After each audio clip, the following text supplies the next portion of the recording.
Hello. We've been talking in the past few broadcasts on marriage. Marriage is, like I mentioned, supposed to be enjoyable. God instituted the institution of marriage, and the essence is to make the man and the woman very matured and to make them have dominion, to make them excel in every area of their lives. When they come together, they will accomplish much more together than if they uh, lived separately, if each person lived by themselves. God knew that it was necessary for a man and a woman to be together to accomplish the purposes for the creation of man. And so that's why God said it was not good for man to be alone. And for the reason of marriage, he says, a man will leave his father and mother and be joined to his wife, and they will become one flesh.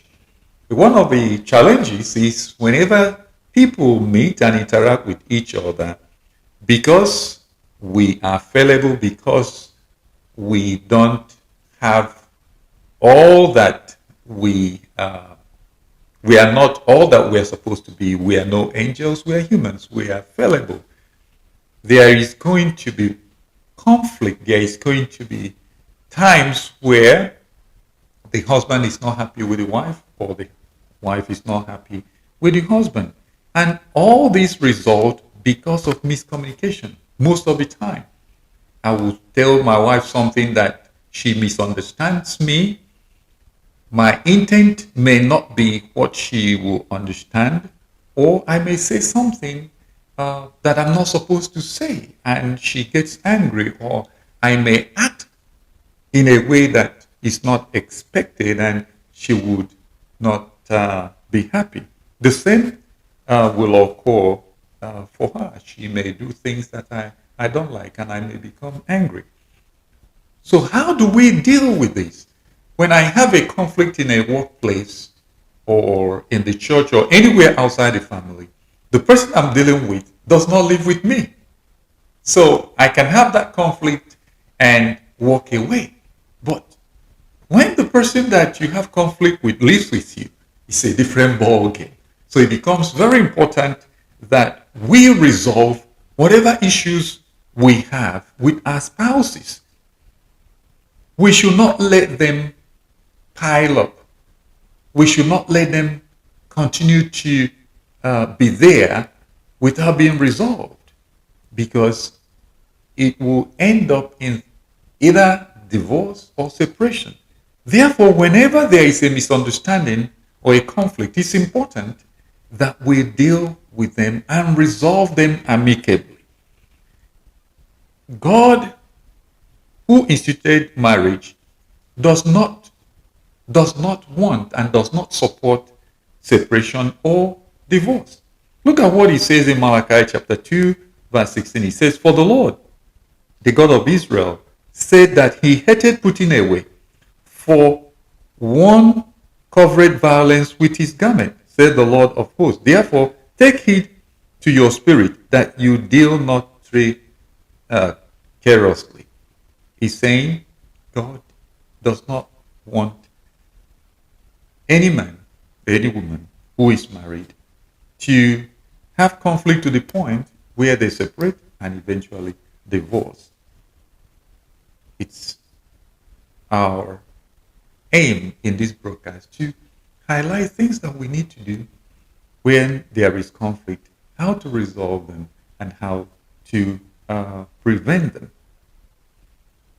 When myself or any man who is married, if you are not happy with your wife, in one of our broadcasts, I had mentioned that the lifespan of my anger should be not more than 24 hours. He said, be angry and sin not.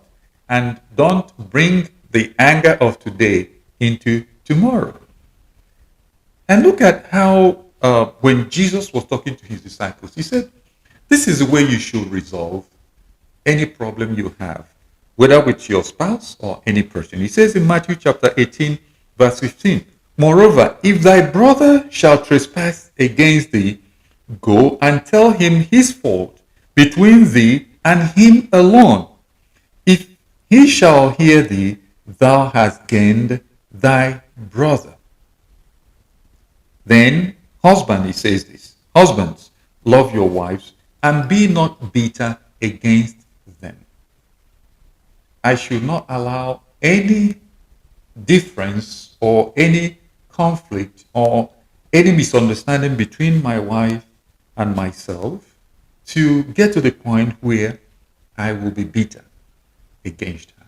That will happen if the conflict, if the problem is not addressed at the time that happens, or within a good timeline. If I don't do that, it will get to the point of being bitter. And if you do that, you know what happens?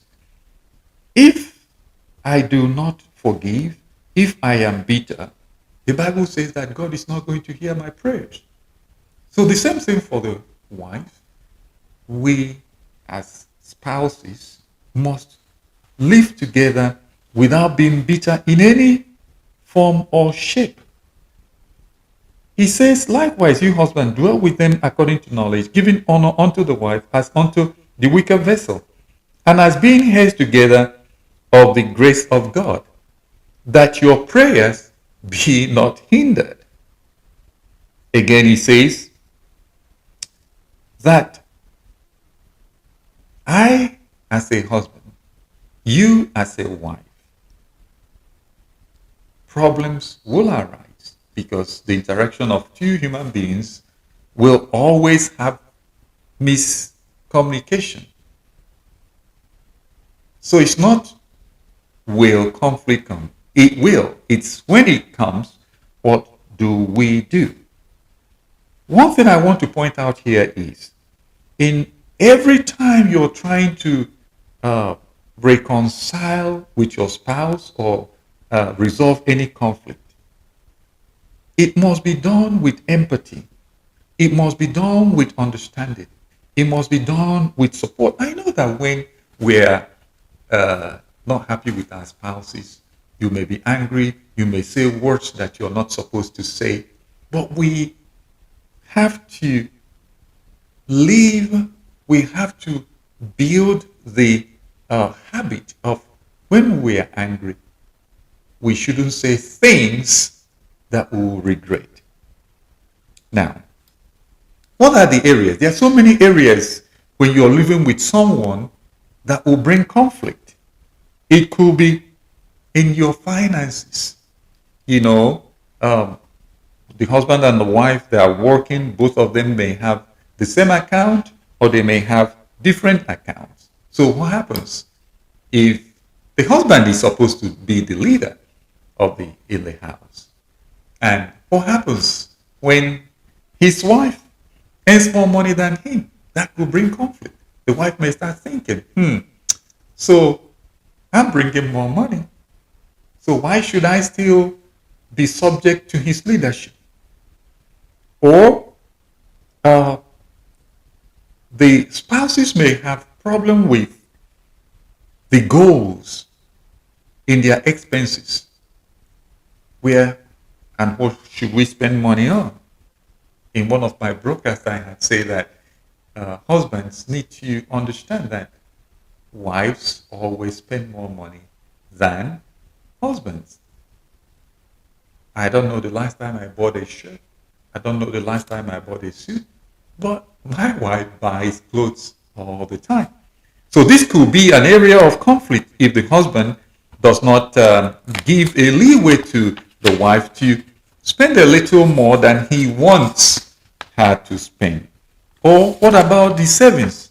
What are the things we'll be saving for? Are we saving to build a house? Are we saving to for our children? Are we saving to buy a car? There must be an agreement. Sometimes there wouldn't be any, so conflict comes. What about sexual intimacy. The husband may feel he's not having enough.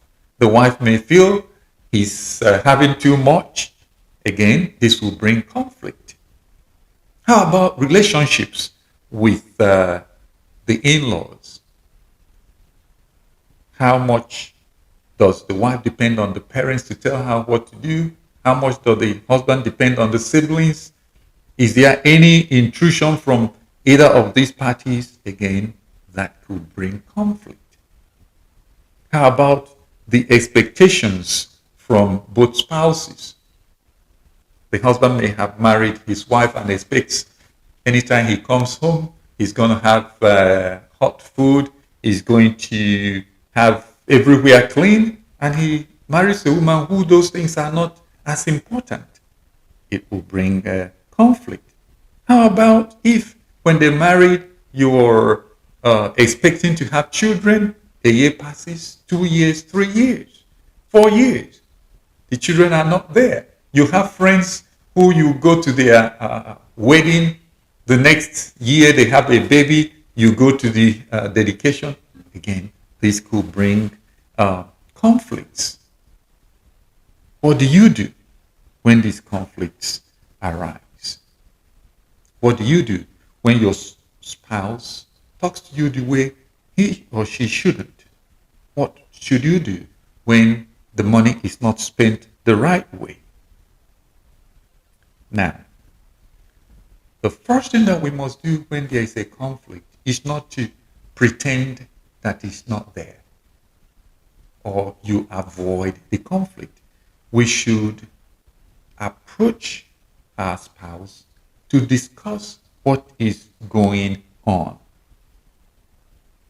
So we should confront. When I say confront, it is not to be aggressive and shout. No. Confront is, look, honey, we need to have a discussion here. I don't like the way you spoke to me in the presence of children. Why did you talk to me that way? It's always good when you approach the offending partner to do it as much as possible without emotions, just to address what is going on. Look at what Jesus told the disciples. What I read in Matthew chapter 18, verse 15. He says, if thy brother offend thee, go to them. And that's what we are talking about here. Approach your spouse. Take away as much emotion as possible and say, look, the way you spoke to me, I did not like it.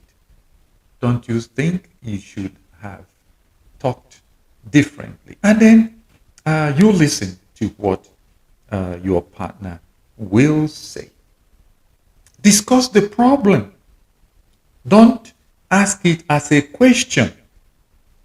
For instance, your husband, you would, each time he comes home, he takes off his shoe and he throws his things all over the place and expects you to pick after him, which you don't like. You should say, honey, I think that you should pick after yourself. You have a closet. Can you put your things in the closet? So talk exactly what it is you want done. It's important to, when you're doing this, your aim is to address the issue and to arrive at a reconciliation. You're not just passing information for information's sake. You are talking to your spouse to address the problem and also that you reach a resolution to that problem. And as you're doing that, remember that what causes the differences is lack of communication or communicating wrongly. So, very, very important that you address the problem as it is. Avoid saying, yesterday you did this. The other day, you did this. And you bring accumulation and bring so many things that are unrelated. Address what is going on. If you're the one that is the offending partner, it's important to listen. Active listening. Do not talk when the other partner is talking. Give them your full attention and try to understand them. It's a good practice when the other person finishes speaking for you to try to repeat what you think they have said and to confirm. Okay, you said, if I may understand you, is this what you're saying? So that, again, at that point, there is a proper communication between both of you. It's important to talk about the options, to talk about the solution, the various things that need to be done so that this problem will not exist anymore. So, for instance, if it is finances that is creating problem, the way that maybe, let's say, the husband has gone off and bought a car that wasn't budgeted for and has depleted money that should have been used for maybe saving for college for your children or to build a house, and the wife is not happy with that. So, in that instance, the wife calls the husband. I thought that this is the plan we have for our children's fees. How come that you've spent this amount of money to buy a car? We didn't discuss this. It's not in our budget. Why did you make that decision? And then you listen to the husband. Now, the aim is to make sure that this issue is resolved and resolved amicably, and so that it will not happen again. Now, like I said, conflict within the marriage is something that we would have to live with. Whenever there are two people that are living together, there is going to be misunderstanding. It is very, very important that anytime there is a conflict, that it is resolved as soon as possible. Do not walk away. Do not pretend that it didn't happen. Talk to your spouse. Address the issue. Make sure that you communicate adequately. Make sure that your spouse understands what your concerns are. And make sure that whatever solution that you arrive at should be a win-win. It shouldn't be each time that you're talking, your goal is to make sure that you win. No, it should be, what the solution do we prefer? There will be a solution that is acceptable to me and acceptable to her. Again, marriage, as God has designed it, is supposed to last a lifetime. We made, in the presence of people, we made a vow to each other. And that vow we said, in health and in sickness, when we are poor and when we are rich. So in all the circumstances of life, our marriage is supposed to be together. So what are you experiencing today? What conflict do you have? What is it that you think could not be resolved? The first step you need to take is go sit down, talk with your spouse. It is only when both of you cannot resolve the issues that you have would you now go to counseling or bring in a trusted third party. But the preferred is that both of you sit down, discuss what the issues are, remove emotion as much as possible. Make sure that from the beginning, before you start having this conversation, your aim is to come to a resolution that is acceptable to both of you and that will bring reconciliation. In a marriage, there is no door of escape. There's no escape door of divorce or of separation. That's not God's intention. So when you get into any issues you have, that door is shut off. There is no escape. The only solution is that both of you talk, reconcile what differences you have, and your marriage will be enjoyable. Thank you for listening today.